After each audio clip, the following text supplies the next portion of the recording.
Math 1314, Tyler Junior College, Section 2.2, More on Functions and Their Graphs. In this final video of the series for this section, we're going to discuss a topic called difference quotients. I'll define what a difference quotient for a function is in a moment, but two comments about it. Number one, the concept of a difference quotient is crucial to the development of half of calculus. Now, that doesn't mean as an algebra student that you can't do it, but it's that important. So consider this an introduction to something that happens later on down the path. Second comment, if you're not going into calculus, you still want to be able to calculate a difference quotient because it reinforces algebra skills even if you are not implementing the results in the context of a calculus problem. I'll briefly describe the calculus setup, although you really don't need to know any calculus in order to be able to follow. However, it would be nice if I could find my black marker. Where did I set that thing? Oh. It's gonna be one of those days. Okay, so here's the genesis behind a difference quotient, and I'll admit that it does involve a topic we haven't discussed yet, but it's a topic you may have seen in the past, the slope of a line. Suppose you have the graph of some random function y equals f of x. That's this curvy graph here. Now, being a nonlinear graph, you wouldn't expect it to be able to have a slope, because slope is a characteristic of a line.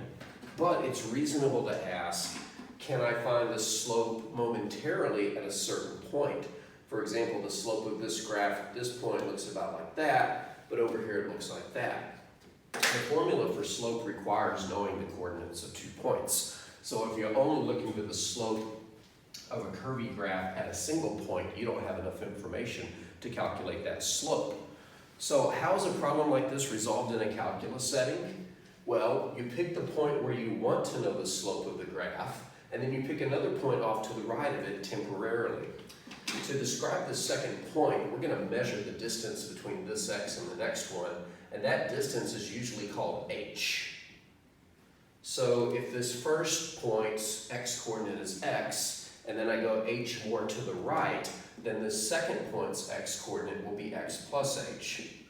And once we know the x-coordinates, we can represent the y-coordinates by using the function. Remember, in a function, the input is considered the x-coordinate and the output is considered the y-coordinate, usually. So, for this second point, we can label it x plus h, which is its x-coordinate, and f of x plus h, which would calculate the corresponding y-coordinate. Now, again, we haven't really talked about slope, so I'll just tell you that to calculate the slope of a line, you need 2 points, and you may remember the slope of a line, the formula for the slope of a line, but once you have 2 points, in the numerator of a fraction, you subtract the y-coordinates. You subtract the second y-coordinate minus the first y-coordinate. So f of x plus h minus f of x.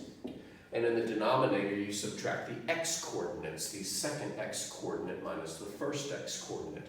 So we have x plus h as the second x-coordinate and just x as the first y-coordinate. The first x-coordinate.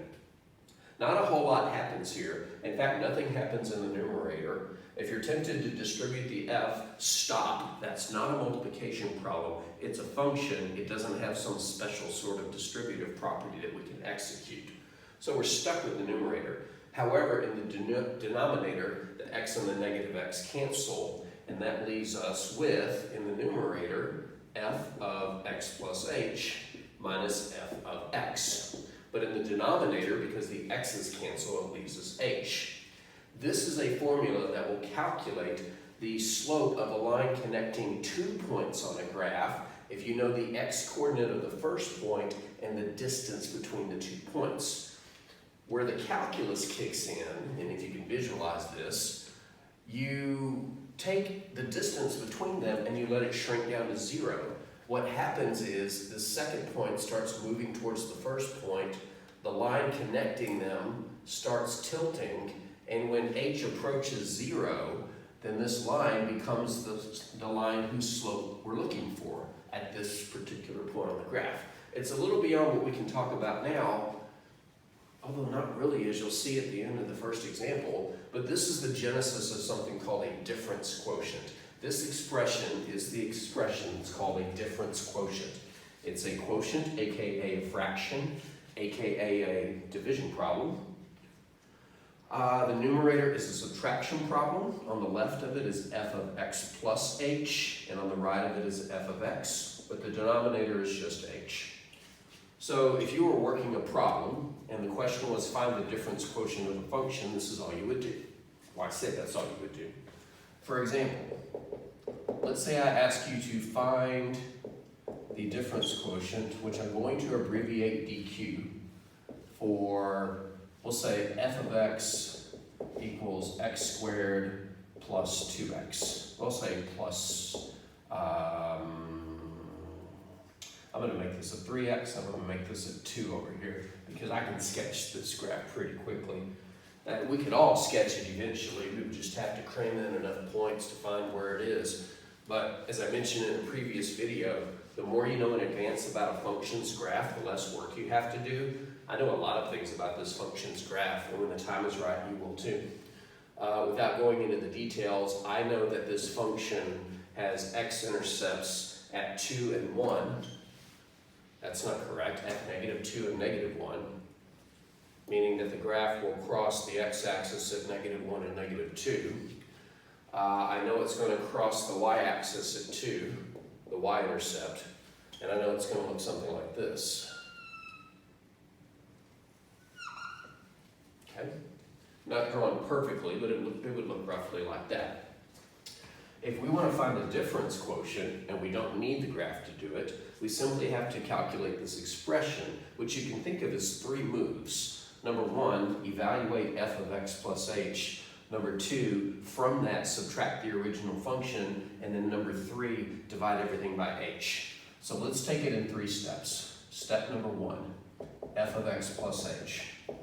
Remember, to evaluate a function at an expression, one gimmick you can use is to take the original function, replace each x with an empty set of parentheses, and then fill in those parentheses. So I'm going to write this function, but every time I see an x, I'm going to write empty parentheses. So instead of x squared, empty parentheses squared. Instead of plus 3x, plus 3 empty parentheses, and then plus 2. And then in those parentheses, write x plus h. Should we distribute and FOIL? Yes, because in a moment we're going to subtract the original function, so we need to be able to combine like terms. We can as long as they're trapped in parentheses. Remember, when you square a binomial, it is not the distributive property. You don't just square the x and square the h. You have to write it out twice, or at least think about it written out twice, at which point it's pretty evident it becomes a FOIL problem.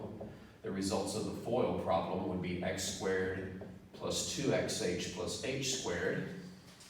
The distributive property applies to the plus 3, so plus 3x and plus 3h, and then plus 2. Normally, after all that parentheses eliminating, we would try to track down like terms, and you can try here, except there are none. This is the only x squared, this is the only xh, this is the only h squared, this is the only x, this is the only h, this is the only constant. So there's nothing left to do in step 1. Now, for step 2, we're going to subtract the original function from f of x plus h. So we need to think about subtracting this from all that.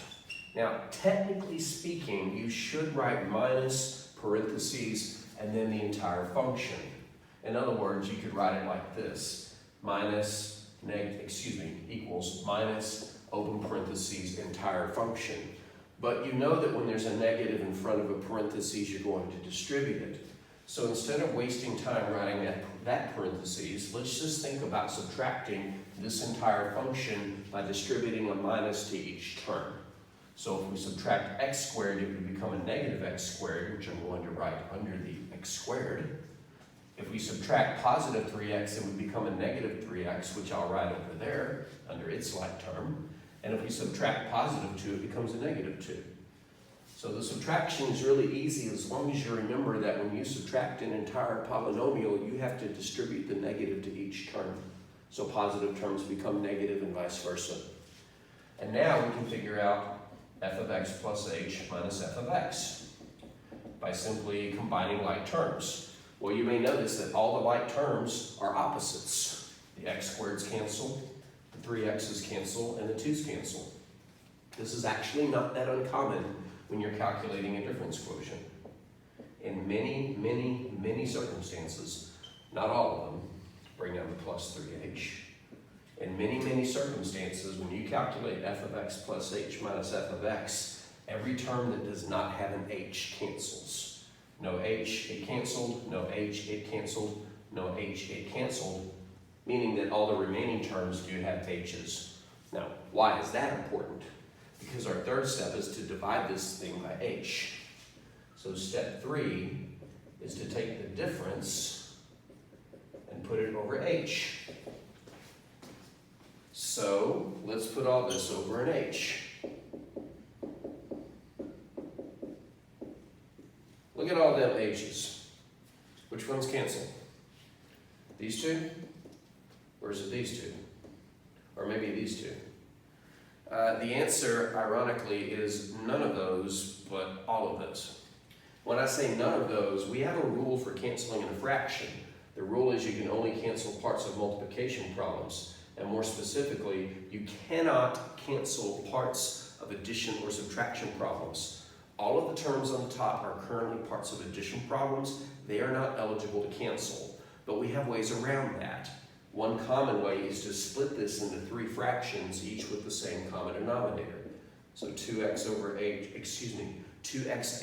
h plus h squared over h plus 3h over h. And by splitting into 3 fractions, now there are no plus signs in the numerators. Now everything in each fraction is eligible to cancel. In the first fraction, the h's cancel, leaving the 2x. In the next fraction, the 1h cancels with 1h on the top, but you're still left with the plus h. And in the third fraction, the h's cancel, leaving you a plus 3. The result is your difference quotient. Now, when I said none of them, but all of them, technically none of these cancel yet, but eventually they all did. But if you can see this move, there's no need to physically separate it into 3 fractions. Just remember that you have to reduce every single fraction, every single part of the numerator, not just one part. So from an algebraic perspective, the difference quotient is over. And for the purposes of doing college algebra work, this is as far as you would push it.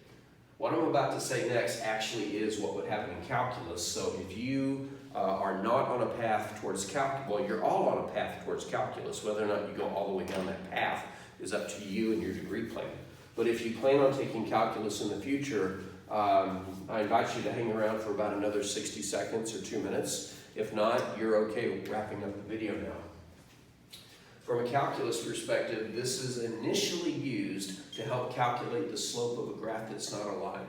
So for example, how could we use it to calculate the slope of this parabola right here where x equals -1? Well, the underlying theory is there was a second point that was selected to create the slope of a line, and the h represented the distance between the 2 x coordinates. So if this were x equals -1, then this would be -1 plus h. Where the calculus comes in is letting the h approach 0. Now, that doesn't mean just put in 0 for h. In some circumstances, you can do that, and in some you can't. In this one, we can. So here's what we can do from a calculus perspective, sort of. If we want to know the slope at x equals -1 on this parabola, we can let x equal -1, and we can let h equal 0. And again, the reason we would let h equal 0 is because we want to know the slope right here at this one point, not the slope between these 2 points. By letting the distance between them collapse to 0, it forces the second point to slide down the parabola to the first point, and so this line, which is not the one we want, slowly rotates into the one that we do. So if we let x equal -1 and h equals 0, then that means the slope, which does not have an h in it, the slope of this function at x equals -1 is 2 times -1 plus 0 plus 3, which I believe is equal to 1. And you can actually calculate the slope at any point. You just change the x value, that the h would still collapse to 0.